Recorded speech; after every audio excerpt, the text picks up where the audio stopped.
वैसी संख्या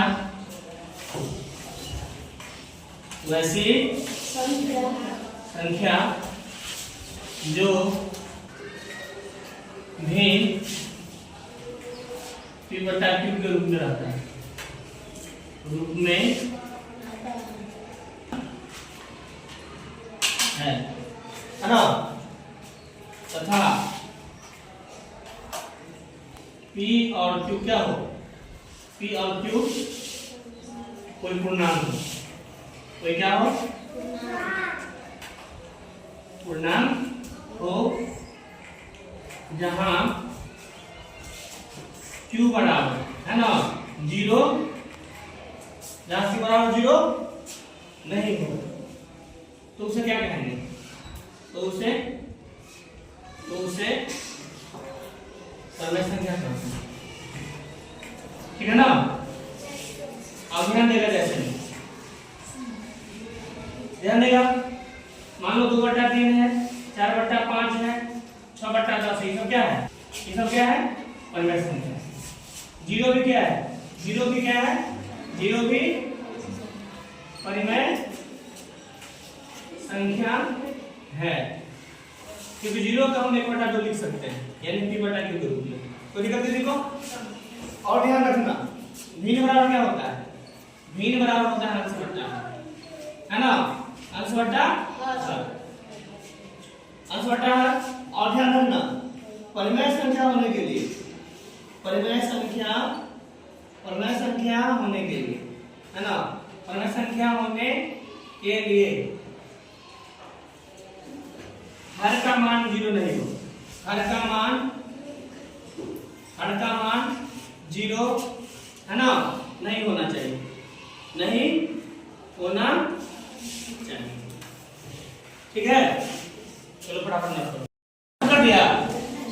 हाँ, शुरू किया।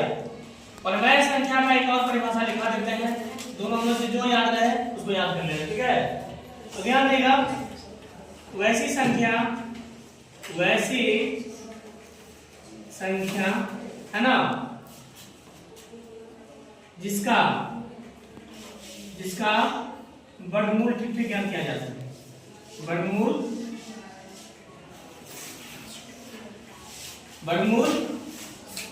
ठीक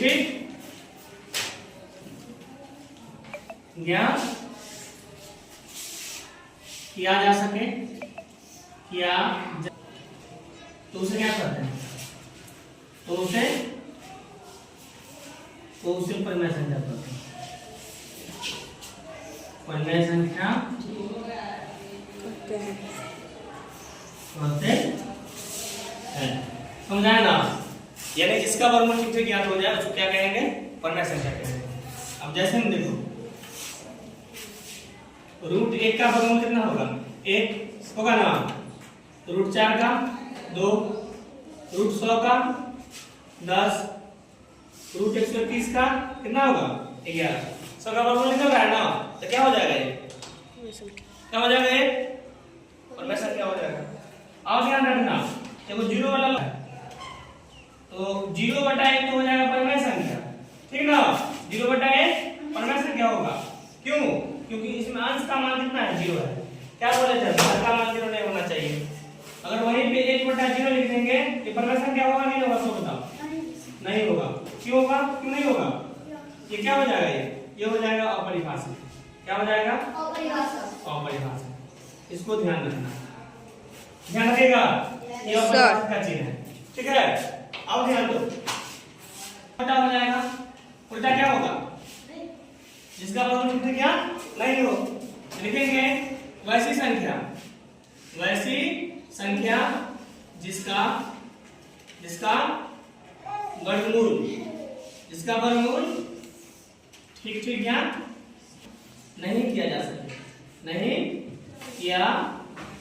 जा सके, तो उसे क्या कहते हैं, तो उसे अपरिमेय संख्या कहते हैं। अब ध्यान देगा, ऐसे में √2 का वर्गमूल नहीं निकलेगा, √3 का नहीं निकलेगा, लेकिन निकलेगा, फर्क नहीं निकलेगा, √5 ये सब क्या हो जाएगा, ये सब अपर संख्या हो जाएगा, हो जाएगा ना? समझा सबको? Yes sir. चलो ठीक है।